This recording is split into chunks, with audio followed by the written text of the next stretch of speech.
Sige, Kara, dagdagan natin ng mas maraming kwento at emosyon. Patuloy ang tawag mula sa kalawakan. Pagkatapos nilang magkita, hindi na naging hirap para kay Migs at Nova na magkasama. Tuwing linggo, bumabiyahe si Migs papuntang obserbatoryo para samahan si Nova sa kanyang trabaho. Minsan ay nag-aabang lang siya habang sinusukat ni Nova ang liwanag ng mga bituin.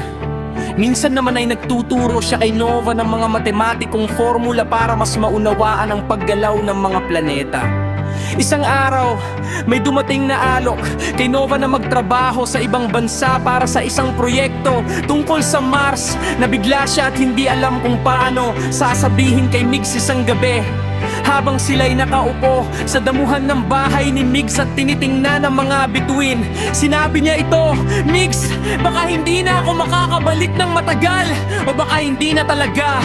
Bulong niya habang hawak-hawak ang maliit na star-shaped pendant na ibinigay ni Migs sa kanya.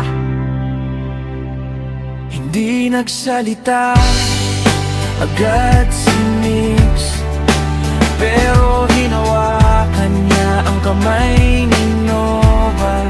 Alam mo ba, simula niya nung una kong narinig ang boses mo sa telepono, parang naramdaman ko agad na ikaw yung taong nag-uugnay sa akin sa mga bagay niyo.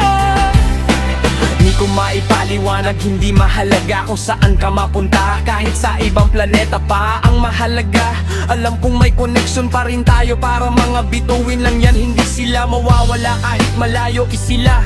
Kinabukasan binigyan ni Migs si Nova ng isang bagong telepono. Pero hindi lang basta telepono, kundi may built-in na device na makakapag-usap sila kahit saan sa mundo o kahit sa kalawakan. Baka pa sinulat din niya sa isang maliit na piraso ng papel ang kanyang paboritong equation. Ang pag-ibig ay parang grabidad, hindi mo maipaglalayo ang dalawang bagay na dapat magkasama. Nang umalis si Nova, hindi nila pinapahinto ang kanilang usapan. Tuwing gabi, tinitignan nila ang parehong bituin sa langit. Si Migs mula sa Makati at si Nova mula sa kanyang buong trabaho. Isang taon matapos, biglang tumunog ang lumang telepono ni Migs. Boses ni Nova, "Umuwi na ako at may dalawa akong balita. Tapos na ang proyekto at gusto kong itayo natin ang sarili nating obserbatoryo dito sa Pilipinas, para sa ating mga pangarap at para sa mga susunod pang henerasyon na gustong maunawaan ang kalawakan."